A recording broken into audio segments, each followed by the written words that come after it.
Millennium Development Goal 5 set an ambitious target to improve maternal health and cut maternal deaths by 3/4, reducing the number of women dying for every 100,000 live births. But despite years of effort, investment and advocacy, Kenya's maternal mortality rate remains alarmingly high. Every single day, at least 16 women lose their lives while giving life. Deaths that experts say are largely preventable.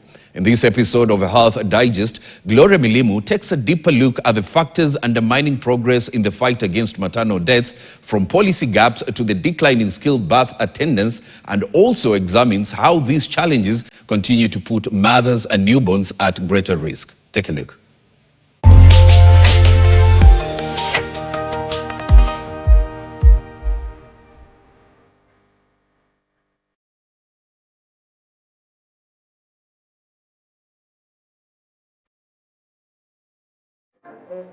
With less than 5 years left to meet the 2030 Sustainable Development Goals, Kenya's maternal health continues to face significant challenges. Despite major strides in healthcare, maternal deaths continue to paint a grim picture, with experts warning that the country records 355 deaths for every 100,000 live births, roughly 6,000 preventable deaths each year. Whereas loss of blood or postpartum hemorrhage remains the leading cause of maternal mortality in the country, obstructed labor and eclampsia are also other factors that continue to contribute to this growing number of fatalities. Yet, even as these long-standing threats persist, experts say a new and worrying trend is emerging. An upsurge in home deliveries, many conduct without skilled assistance, is now catching the attention of health professionals. This worrying rise has been linked to the recent health sector reforms, particularly the transition from the free Linda Mama maternity program under NHIF to the new Social Health Insurance Fund SHIF. They warn that the uptake of skilled birth has plummeted from the initial 79% to 69%, a drop that they attribute to policies that disfranchise women from areas where proximity to level 4 facilities is a challenge. Counties like Nairobi have also been hit hard, as skilled birth attendance that was at 100% has reduced to 82%, according to data by the Council of Governors. In Kisumu County, the situation mirrors the national trend. Skilled deliveries have plummeted from 89% in 2022 to just 67%, signaling growing reliance on unsafe home births. The government insists that the new maternity scheme under the Social Health Authority, now branded Linda Jamii, aims to broaden coverage and protect mothers, newborns and families across the country.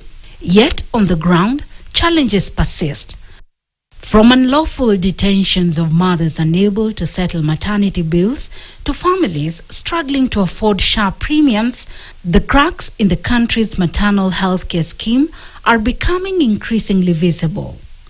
Experts warn that this regression in access threatens to undo years of hard-won progress in safeguarding the lives of women and their newborns.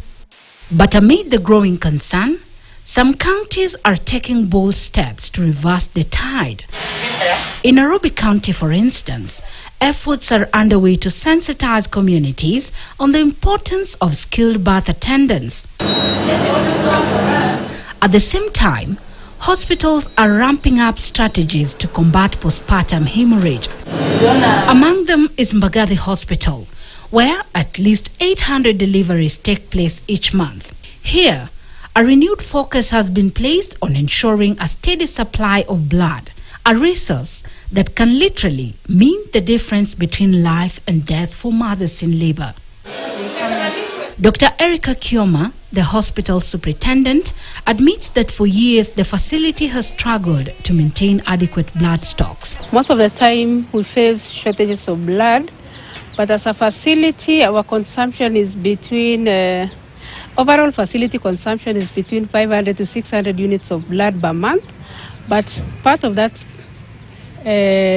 units, 40% is consumed by our maternity services. We don't have a screening center. So all the facilities rely on the National Blood Transfusion Unit at KNH. And sometimes when that center runs out of blood, we are forced to source further, for example, the regional center in Embu. Being a referral facility, availability of blood screening services is said to be a crucial component in ensuring the survival of mothers and their infants. We are soon becoming a collection center, and soon also we'll be screening our own blood, knowing that blood is a very rare commodity.